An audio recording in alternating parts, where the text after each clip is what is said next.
പ്രവചനങ്ങളെ കാറ്റിൽ പറത്തിയാണ് 18 വയസ്സുകാരൻ ദൊമ്മരാജു ഗുഗേഷ് എന്ന ഡി ഗുഗേഷ് ചരിത്രം എഴുതിയത്. ചെസ് ഇതിഹാസം റഷ്യയുടെ ഗാരി കാസ്പറോവ് 1985 തന്റെ 22-ാം വയസ്സിൽ നേടിയ ലോക കിരീടത്തിന്റെ റെക്കോർഡിനെ പഴങ്കഥയാക്കിയാണ് ഗുഗേഷ് ചെസ്സിൽ ഇന്ത്യൻ പാരമ്പര്യത്തിന്റെ പതാകവാഹകനായത്.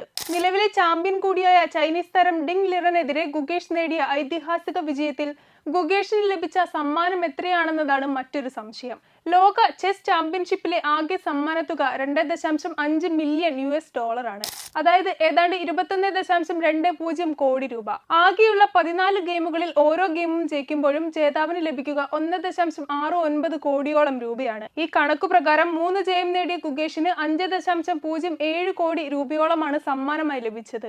2 ജയം നേടിയ ഡിങ് ലിറന് 3.38 കോടി രൂപയും ലഭിച്ചു. ബാക്കിയുള്ള സമ്മാനത്തുക ഇരുവർക്കുമായി തുല്യമായി വീതിക്കുകയാണ് ചെയ്യുക.